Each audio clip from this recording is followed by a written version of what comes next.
কৃষ্ণপুর গ্রামে বাস করত বলাই। বলাই ছিল বাবা মায়ের অনেক শান্ত একটি ছেলে। বলাইয়ের বাবা ছিল না, তাই সংসারের সকল কাজ তাকে একাই করতে হতো। বলাইয়ের খুব পছন্দের খাবার ছিল পান্তা ভাত। সে পান্তা খেতে অনেক পছন্দ করত। একদিন, মা, ও মা, কোথায় গেলে তুমি? বেলা তো অনেক হলো, আমাকে কিছু খেতে দাও। এই তো বাবা, আসছি। বলাইয়ের মা একটা প্লেটে করে পান্তা ভাত, সাথে কাঁচা মরিচ আর একটা পেঁয়াজ নিয়ে আসে। নে বাবা, খেয়ে নে। আর শোন, গিন্নিমা খবর পাঠিয়েছিল, কি যেন কাজ আছে, তোকে তাড়াতাড়ি যেতে বলেছে। হ্যাঁ মা, আমি এখনই যাচ্ছি। বাবা, বলছি কি, ঘরে না চাল ডাল কিছুই নেই। তুই কাজ শেষে কিছু চাল ডাল কিনে তারপর বাড়িতে ফিরিস, কেমন? ঠিক আছে মা। এরপর বলাই খাওয়া শেষ করে কাজের জন্য বাড়ি থেকে বের হয়ে যায়। ও বলাই, বলাই, কোথায় যাচ্ছিস বাবা? এই তো বুড়িমা, বড় বাড়িতে যাচ্ছি। হ্যাঁ বুড়িমা, বলো, তোমার কি কাজ করতে হবে?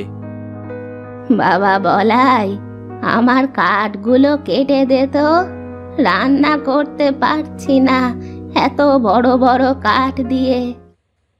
ঠিক আছে, আমি এক্ষুনি দিচ্ছি। বলাই এই বলে কুড়াল দিয়ে কাঠগুলো কাটতে শুরু করে। এমন সময় সেখানে রাজ্জাক আসে। আরে বলাই যে, তা বুড়ির কাঠ কেটে দিচ্ছিস নাকি? হ্যাঁ কাকা। শোন, বিকেলে আমার বাড়িতে যাস তো, কিছু কাজ আছে। ঠিক আছে কাকা। রাজ্জাক সেখান থেকে চলে যায়। নাও বুড়িমা, তোমার সব কাঠ কাটা শেষ। নে বাবা, এই টাকাটা ধর। এটা কি করছো বুড়িমা? তুমি পারছিলে না, তাই আমি একটু কাজ করে দিলাম, এই জন্য তুমি আমাকে টাকা দিচ্ছ? না বুড়িমা, তুমি টাকাটা তোমার কাছে রেখে দাও, আমি অন্য সময় এসে তোমার পান্তা ভাত খেয়ে যাবক্ষণ। পাগল ছেলে, ঠিক আছে। বলাই তখন বড় বাড়িতে গেল।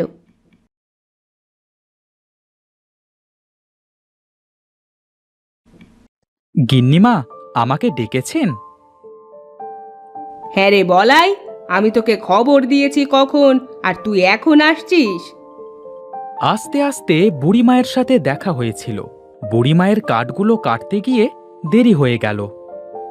আচ্ছা ঠিক আছে, শোন, তোকে যে কাজের জন্য ডেকেছি তা হলো, কাল আমাদের বাড়িতে মহাভোজনের অনুষ্ঠান হবে, তাই অনেক কাঠ লাগবে। তুই কি পারবি কালকের মধ্যে এত কাঠ কেটে আনতে? হ্যাঁ, পারবো গিন্নিমা। ঠিক আছে, তাহলে কাজে লেগে যা। আর এই ধর কিছু টাকা অগ্রিম।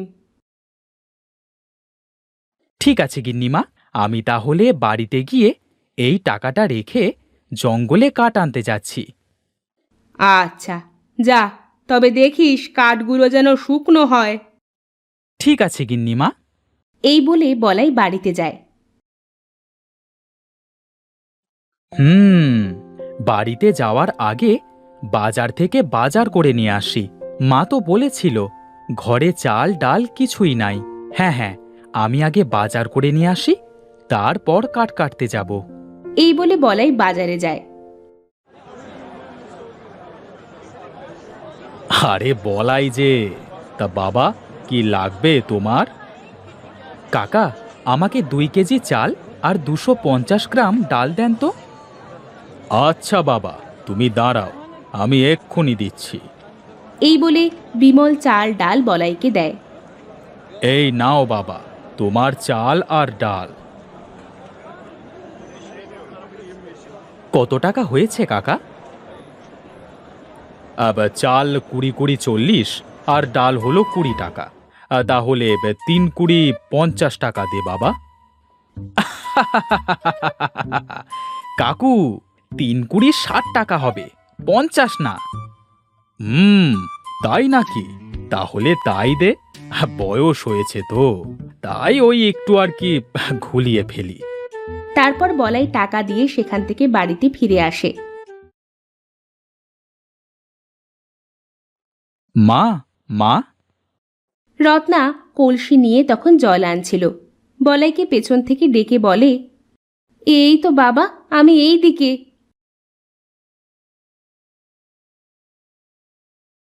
তা বাবা, এত তাড়াতাড়ি চলে আসলি যে? মা, জঙ্গলে যেতে হবে।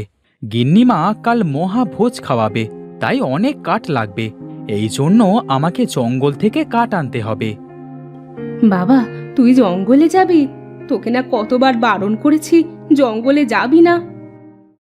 মা, আমার কিচ্ছু হবে না। ধরো তো বাজারটা, আর হ্যাঁ, বাবার কুড়ালটা নিয়ে এসে দাও তো। বাবা তোকে বলছে কি, তুই যাস না। মা, আমাদের সংসার চালাতে হলে কাজ তো আমাকে করতেই হবে। আর গিন্নিমা অনেক ভালো, দেখো কত টাকা দিয়েছে, যা আমি 1 মাসে রোজগার করতে পারবো না। আচ্ছা বাবা, তাহলে যা, দে দে, বাজারটা দে। রত্না বাজারের থলেটা নিয়ে ঘরে যায়।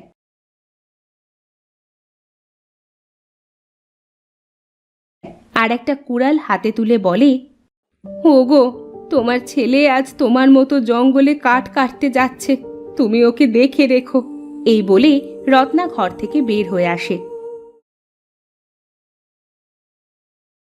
এই নে বাবা কুড়াল, আর সাবধানে যাস বাবা।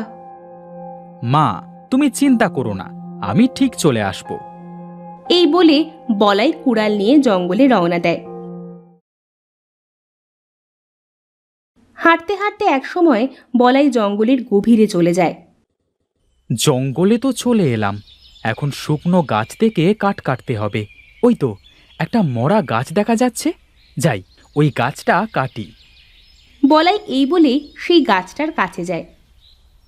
গাছটি কাটতে শুরু করে। এমন সময় এক বৃদ্ধর কান্নার শব্দ ভেসে আসে।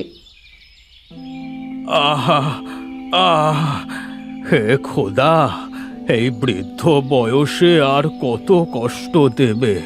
কেউ কি নেই যে আমাকে একটু সাহায্য করবে?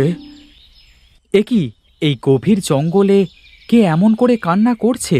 যাই গিয়ে দেখি তো। এই বলে বলাই কান্নার শব্দ অনুসরণ করতে গিয়ে দেখে এক বৃদ্ধ কিছু কাঠ নিয়ে বসে কান্না করছে।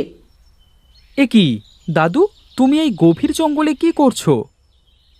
আমি আমি এই জঙ্গলেই থাকি বাছা, আমাকে একটু সাহায্য করবে দাদু ভাই? হ্যাঁ বলুন, আমি আপনাকে কিভাবে সাহায্য করতে পারি?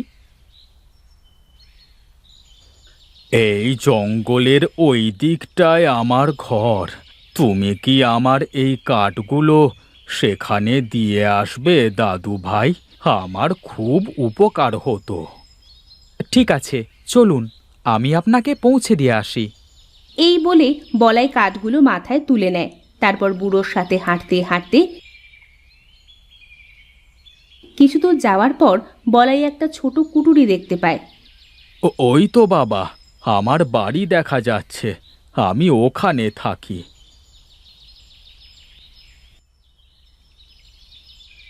আপনি কি একাই থাকেন? না, আমি আর আমার বউ থাকি। আচ্ছা, এখানে তুমি কাঠগুলো রাখো। বৃদ্ধর কথা মতো বলাই কাঠগুলো নিচে রাখে। এমন সময় তখন সেখানে একটা বুড়ি লাঠিতে ভর দিয়ে এসে দাঁড়ায়। কি গো, তোমার আসার এখন সময় হলো? আর বলো না, শরীরটা এত খারাপ লাগছিল যে উঠে দাঁড়াতে পারছিলাম না। এই ছোকরাটা আবার কে? আমি দিদিমা, বলাই। ওই তো আমার কাঠগুলোকে বাড়ি পর্যন্ত পৌঁছে দিল। তা বেশ ভালো, তাহলে ওকে কিছু সোনার মোহর দিয়ে দাও, সারা জীবন সুখে শান্তিতে বসবাস করুক।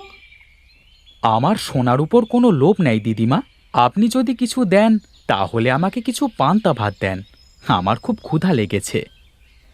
বলে কি ছোকরা, সোনা রেখে পান্তা খাবে? এই হলো আসল সোনার ছেলে, যে অন্যের বিপদ দেখলে নিজে এগিয়ে যায়। আচ্ছা বাছা, তুই এখানে বস, আমি তোর জন্য কিছু পান্তা আনছি। এই বলে বুড়ি ঘরের মধ্যে চলে যায় আর বলাই বারান্দায় গিয়ে বসে। কিছুক্ষণ পর বুড়ি এক প্লেট পান্তা ভাত নিয়ে বের হয়। এই নে বাবা, তোর পান্তা। আহা, পান্তা আমার প্রিয় খাবার, কি যে আনন্দ লাগছে। বলাই এই বলে যেই পান্তায় হাত দেয়, সাথে সাথে পান্তা সোনার হয়ে যায়। এই বলে বলাই ভীষণ অবাক হয়ে যায়। এ কি হচ্ছে? ভয় পাস না ছোকরা, তুই হলি সোনার ছেলে, তাই তো তোর স্পর্শে তোর পান্তাগুলো সব সোনা হয়ে গেল। এসব কি বলছেন আপনি? এর আগে তো এমন কখনো হয়নি। হয়নি তো, এখন থেকে হবে। তুমি যখনই পান্তা খাবে তখনই তোমার পান্তা সোনা হয়ে যাবে।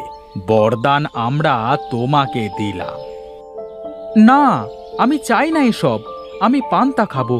আমার পান্তা সোনার হলে আমি পান্তা খাবো কি করে? ঠিক আছে, শোন ছোকরা, তোর মধ্যে কোনো লোভ নেই। তোকে এতক্ষণ আমরা পরীক্ষা করছিলাম। তবে হ্যাঁ, তোর যখন টাকার প্রয়োজন হবে বা কারো উপকার করতে চাইবি, তখন তুই পান্তা খেতে গেলে তোর পান্তা সোনার হয়ে যাবে। বুড়ির কথা শেষ হতে না হতে পান্তাগুলো আবার আগের রূপে চলে আসে।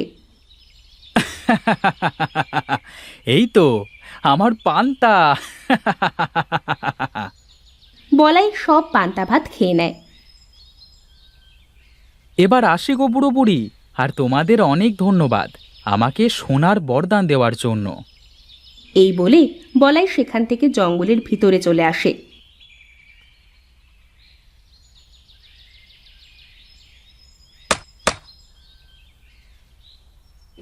তারপর কিছু কাঠ কেটে গিন্নিমায়ের বাড়িতে যায়।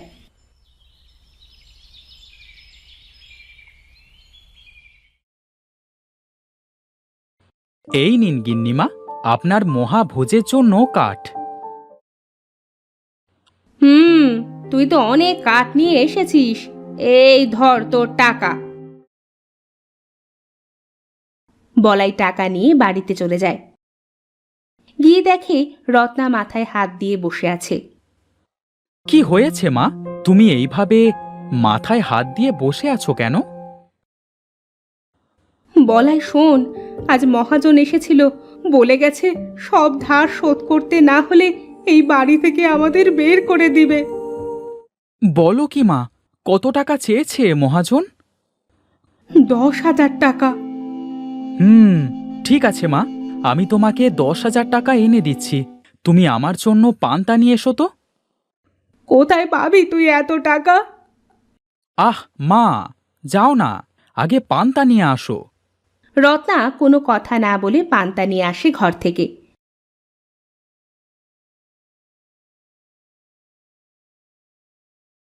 বলাই তার মায়ের হাত থেকে পান্তার থালাটা নিয়ে যেই পান্তায় হাত ডুবায়, সাথে সাথে পান্তাগুলো সব সোনায় পরিণত হয়ে যায়।